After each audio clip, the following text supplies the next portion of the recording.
Welcome to Everything's Not Black and White with your hosts, Lala and Brian. Hello, everyone, and welcome to today's episode.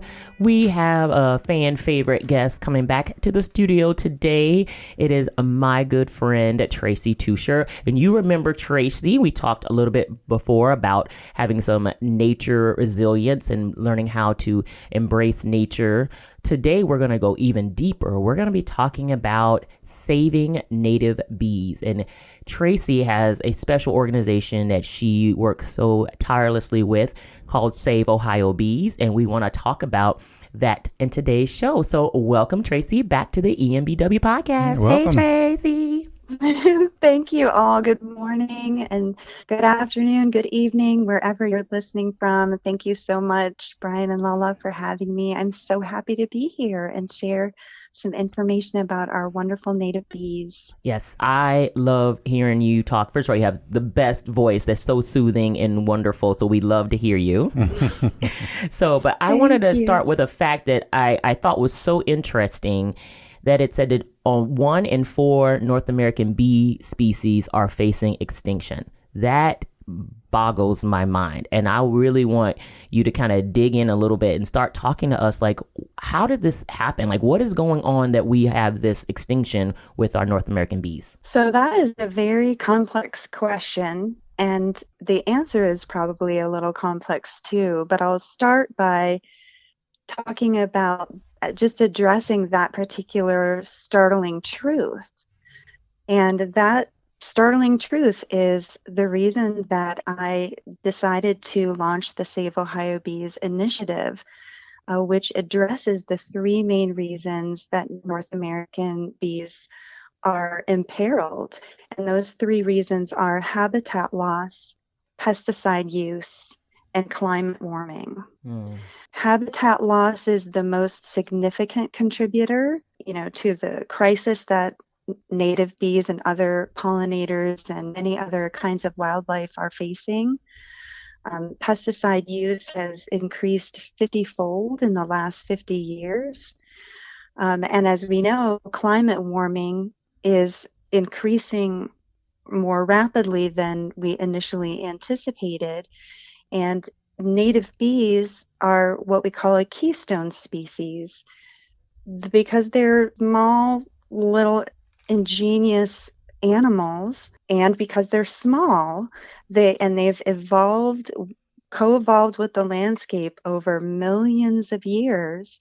They're not able to adapt to that climate warming fast enough. Yeah. And so the Save Ohio Bees initiative was really launched as a bioregional approach to address those 3 primary contributing factors to this crisis. It's such scary stuff. I think what it was a couple weeks ago, they said we had the hottest recorded global temperatures in human history. So it's not, unfortunately, getting better. It's actually getting worse. So that definitely concerns me a lot, just as a human still existing in this earth, but I think about, like you're saying, these small bees who are honestly probably relying on a lot of our human intervention to try to help and save them. So I was thinking about native bees, and there is a difference between, say, honeybees and wasp and native bees. Can you kind of help us with the difference between those species? Yes, I would love to. Native bees pollinate more than 90% of all flowering species. And that makes them vital to ecosystem health and the sustainability and resilience of the food web. And we think of ecosystem health holistically. When we look out at whatever natural environment within which we live, they are responsible for contributing to the pollination of all of those flowering species, from flowers to food to seed to fiber. And 1 in 3 bites of food is thanks to an animal pollinator. And when most people think of bees, they think of honeybees first, because honeybees they're kind of the high profile bee. One of my friends in the conservation community calls them the gateway bee, because that particular bee, which is not native to North America, they are a European bee. that was relocated here during the colonization of the land. They're naturalized to this land and to this place. And they do provide a lot of beautiful hive products that they share with us, like honey, like beeswax, like propolis, all these kinds of things. Yet there are more than 4,000 species of native bees in North America alone. Here in Ohio, we have between 400 to 500 species of native bees here in the state. Wow. But when we think about North America and the number of bee species that are in North America, there are 4 times more bee species than birds. Wow. 6 times more species than butterflies. Wow. 10 times more than mammals. And each of these unique, diverse native bees have really fantastic, interesting, special pollinating superpowers. They really are the kind of the superheroes of the pollinator community because of the way that they have co-evolved with the landscape over millions of years. And when we think about the difference between native bees and honeybees, the first is, of course, they're native to the land. And the second is, and I think these are really interesting facts. I'll share some fun facts with you. The second is that most people associate bees with stinging. And native bees are largely considered to be non-stinging bees because they're they're either very social or very solitary. So very, very rare for them to sting. Many of them do not have stingers. Some of them that do have stingers have such small stingers that they're not able to penetrate human skin. And there's never been a recorded case of an allergic reaction to a native bee. Got it. All of this swarm activity and severe sting reaction are associated with honeybees and wasp species. Yeah. And within that wasp species, in that wasp category, are yellow jackets, which are often confused with honeybees and other native bees. And so, native bees kind of fall into a couple of different categories when you're thinking about the differences. Some of them are social, like the bumblebee, very social, very gentle bees. There are about 10% of native bees fall into that very social category. And the other 90% are in the solitary category. So I kind of think about them as the extroverts and the introverts of the native bee world. I like that. They live in natural habitats. So they're what's considered ground nesters, which means they live underneath leaf litter and underneath dead wood or in abandoned little underground nests, something like that. Or they're cavity nesters that nest in pithy stemmed plants or abandoned beetle holes or something like that. Yeah. And they only live 2 to 6 weeks. So they have short lifespans versus honeybees, which they're very social bees also, yet they live in a very different way. They're perennial bees. They live in hives. And they have a queen and they overwinter in their hives and they share with us the bounty of their hive products with us. And as I mentioned, also associated with sting behavior. Right. So I was listening to a biologist from the University of Akron recently. His name is Randy Mitchell. And he said, rather than trying to think about all bees as being similar to honeybees, he said, when we do that, it's like as if we just studied one mammal, say like a deer, and we would learn a lot about mammals from studying that deer, yet we would generalize everything that we've learned about that particular mammal to all of the other species of mammals. Right. And he said, Blaine, that's what we kind of tend to do as a culture by sort of grouping all the native bees in with honeybees. And there are so many more species of native bees, which we mentioned. Those are kind of some easy ways to kind of think about them a little bit differently. Yeah, I think that's really interesting. You mentioned habitat quite a few times, and I noticed that there's a lot of industrial design into buildings now where they're actually including holes in the side of concrete buildings to allow nesting. Do you see a future where that will be something that can kind of offset some of the natural landscape that we're losing when they're trying to kind of put it in these more industrial type settings? Is that still going to be a functional way for bees to process? That's a really interesting question. And I don't know that we know the answer to that yet. Okay.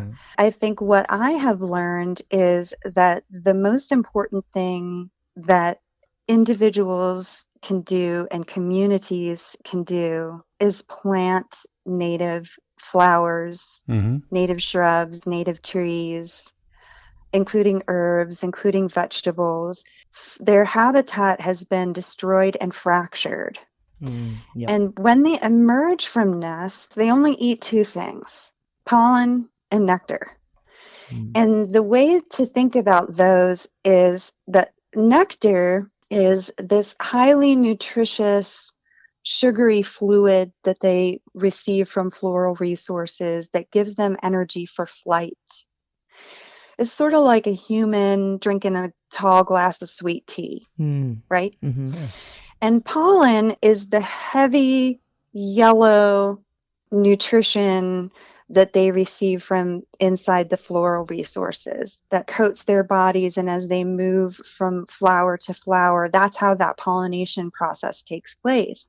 And that is that highly nutritious, heavy, rich food that they're bringing back to feed their young and to be able to provision their nests for overwintering when they lay their eggs. So that's kind of the first thing. The second thing that you're talking about is sort of the nesting areas. I call them nesting and resting areas. And so in urban landscapes, the reference you made, Brian, was to try to think about provisioning urban landscapes with cavity nesting places. If you've got sort of a tubular kind of structure, that is going to attract different kinds of cavity nesting species based upon the size and depth of that cavity, because bees are all different sizes and shapes, and they provision cavities in very different ways. And so those would be like one aspect of, sort of addressing those needs. But without being able to restore floral resources and tree canopy to those landscapes, if they use those and they don't have the floral resources, it's like a missing piece of the puzzle. Yeah, absolutely. So like, for example, we have a couple of really, like, just to introduce you to a couple of interesting native bee species here in this particular bioregion. Bumblebees are really easy to recognize. They're sort of the fuzzy, fluffy teddy bears of the native bee world. And they are one of the species that we can think about generally in terms of how we can respond in ways that sort of meet these top three reasons that they're imperiled. They're a great example because they're a highly social, or what's called a eusocial native bee.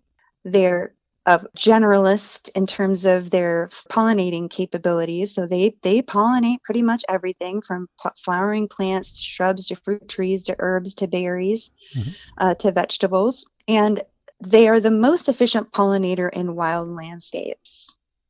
And one of the reasons that it's great to kind of focus on, use the bumblebee as an example, is that sort of everything that we plant to support a bumblebee would be also supportive of other native bee species and other pollinators and many other kinds of wildlife. One of the reasons I like to talk about bumblebees is because right now, the American bumblebee, which is only one species of bumblebee, is the most essential pollinator in North America. This particular species has declined in population by about 90% in the last 20 years. Wow. This bee has already vanished from 8 states.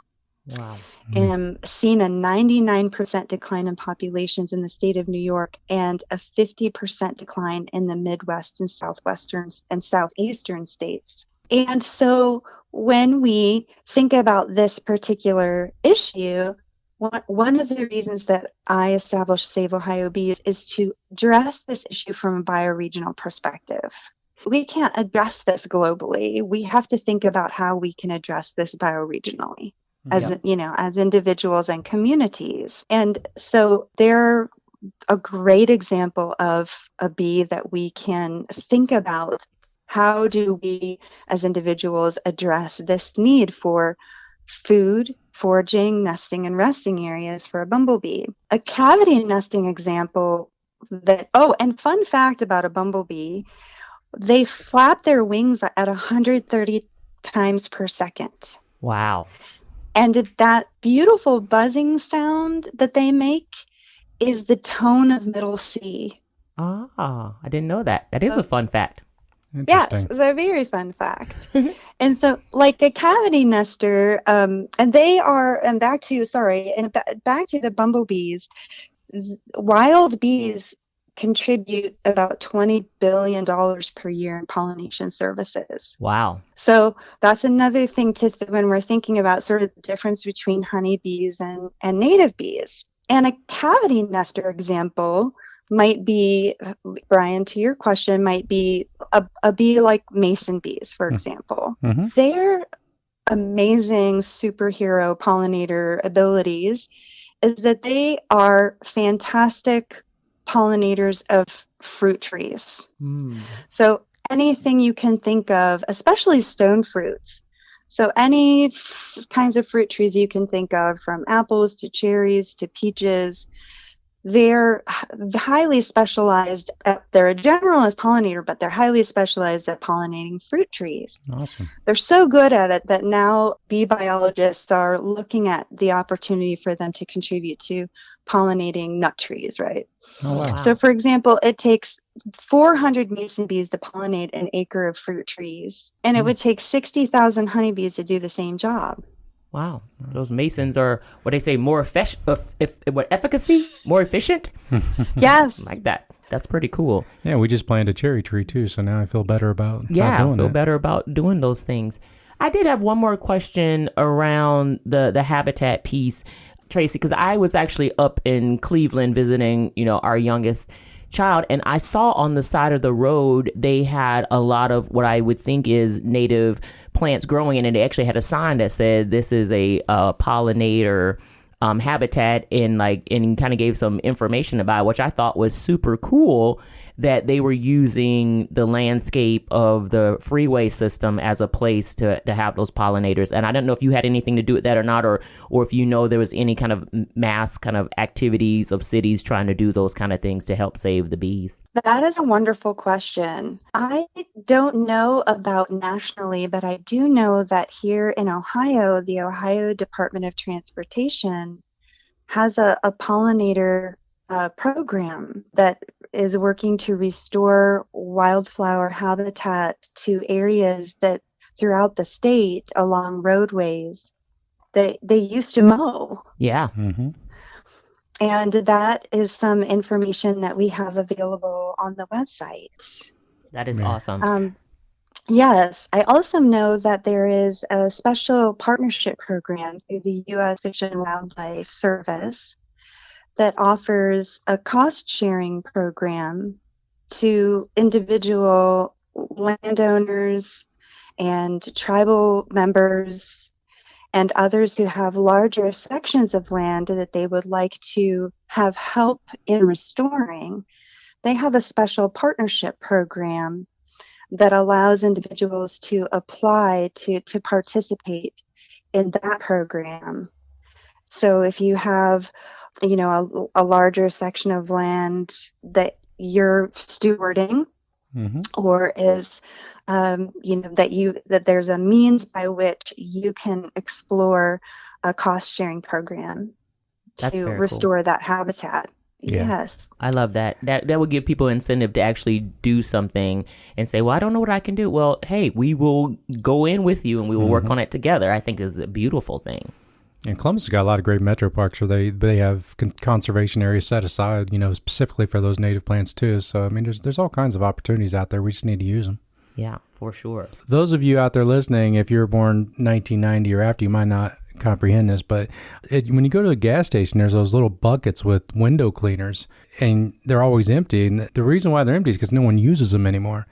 But when we were growing up in the 70s and 80s, those were used quite frequently. So this is to give you an understanding of how many different types of insects have disappeared over time, because you couldn't go a week driving your car without having to clean your windshield, because you'd have that many different types of bugs hitting your windshield in that period of time, where now you can pretty much go through a whole month or a whole summer and might not ever have to clean your window.